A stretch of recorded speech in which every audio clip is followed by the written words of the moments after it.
हरियाणा के फरीदाबाद में एक 23 साल की लड़की से साइबर ठगी का एक बहुत ही हैरान कर देने वाला मामला सामने आया है।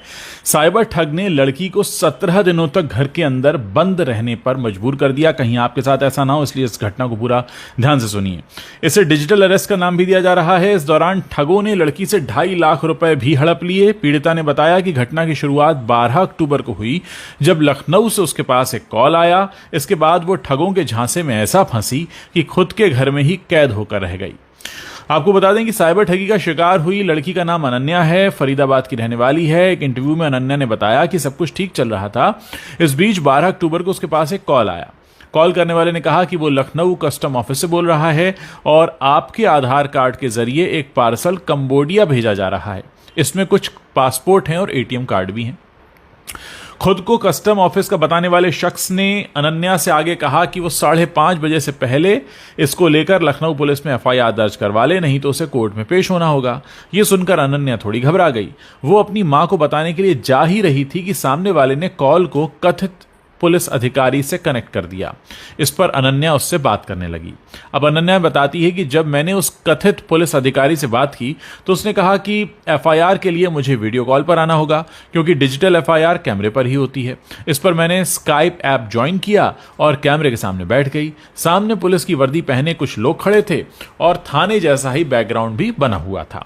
इसके बाद पुलिस अधिकारी ने आधार कार्ड और बैंक डिटेल्स वगैरह चेक करने की बात कही। फिर कुछ देर बाद उसने कहा कि आपके यानी अनन्या के खिलाफ तो पहले से ही एक एफआईआर दर्ज है और अरेस्ट वारंट भी जारी हो चुका है।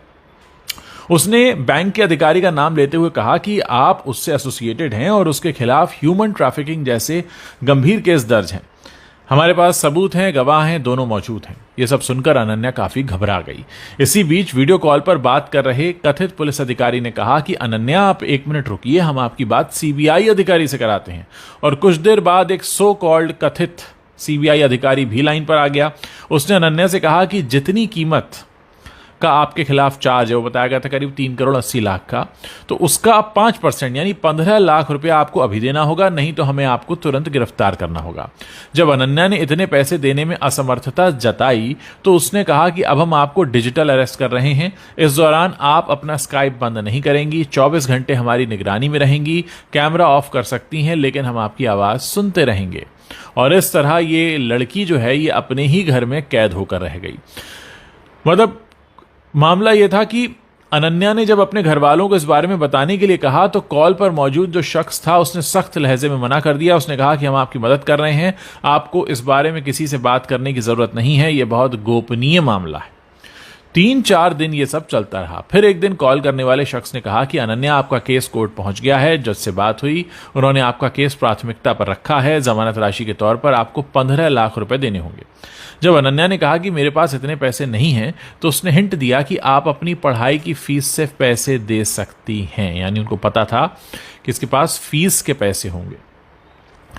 अब इसको लेकर अनन्या का कहना है कि पता नहीं कैसे उन लोगों को ये बात पता चल गई कि मैं पढ़ाई के लिए कनाडा जाने वाली हूं। इसके बाद उन्होंने फ्रॉड बेल का झांसा दिया तो घबराहट में मैंने 2.5 लाख रुपए उनको ट्रांसफर कर दिए। ये पैसे हॉस्टल की फीस और पढ़ाई के लिए रखे गए थे। बाद में जब और प्रेशर आया तो ये कहा गया कि अपने पापा के क्रेडिट कार्ड से पैसे भेजो, दोस्तों से मांगो, कहीं और से भेजो, लेकिन मैं टालम टोल करके किसी तरह उनकी बात काटती रही। इस सब में हफ्ते भर से ज्यादा का समय कट गया। इस दौरान अनन्या अपने घर के कमरे में एक तरह से डिजिटल अरेस्ट रही, वो भी घर वालों से छुपकर, क्योंकि जब वीडियो कॉल करने वालों को पैसे नहीं मिले तो उन्होंने 17 दिन बाद ये कहा कि अब आप फ्री हैं, आपको डिजिटल अरेस्ट से आज़ाद किया जाता है। अब सवाल ये कि लड़की ने इतना दिमाग क्यों नहीं चलाया और उसने अपने घर वालों को बताया क्या? अनन्या की जो माँ है उसने ये कहा है कि पिछले कुछ दिनों से मेरी बेटी लैपटॉप 24 घंटे अपने साथ लेकर चलती थी, खाते पीते सोते जागते हर जगह वो ऑनलाइन रहती थी। हमें नहीं पता था कि उस पर निगरानी रखी जा रही है। डर के मारे वो ऐसा कर रही है, हमें बिल्कुल अंदाजा नहीं था। और पहले हमें लगा कि आईटी का बच्चा है, शायद काम कर रहा होगा, मगर हद से ज्यादा ऑनलाइन रहने और वो भी वीडियो पर ऑनलाइन रहने को लेकर हमें शक भी हुआ। फिर 17 दिन बाद मालूम हुआ कि अनन्या साइबर ठगी का शिकार हो गई है। अनन्या की मां कहती हैं कि दोषियों पर कड़ी कार्रवाई होनी चाहिए। जिस तरह मेरी बच्ची मेंटली टॉर्चर हुई है, किसी और का बच्चा ना हो। फिलहाल पुलिस ने केस दर्ज करके जांच शुरू कर दी है। दोस्तों, ये अपनी तरह का अनोखा मामला है जिसमें डिजिटल अरेस्ट किसी को किया गया। मैं चाहता हूं कि इस वीडियो को आप ज़्यादा से ज़्यादा लोगों के साथ शेयर करें ताकि ज़्यादा से ज़्यादा लोगों के पास ये सूचना पहुंचे और ये लोग जो इतने शातिर हैं किसी और के साथ इस खतरनाक काम को अंजाम ना दे पाएं। जितना ज़्यादा हो सकता है इस वीडियो को शेयर कीजिए। व्हाट्सएप पर शेयर कर सकते हैं, फेसबुक पर शेयर कर सकते हैं, टेलीग्राम पर शेयर कर सकते हैं, अपने दोस्तों के ग्रुप्स में भेज सकते हैं। लोगों को बताइए कि ये सब भी चल रहा है।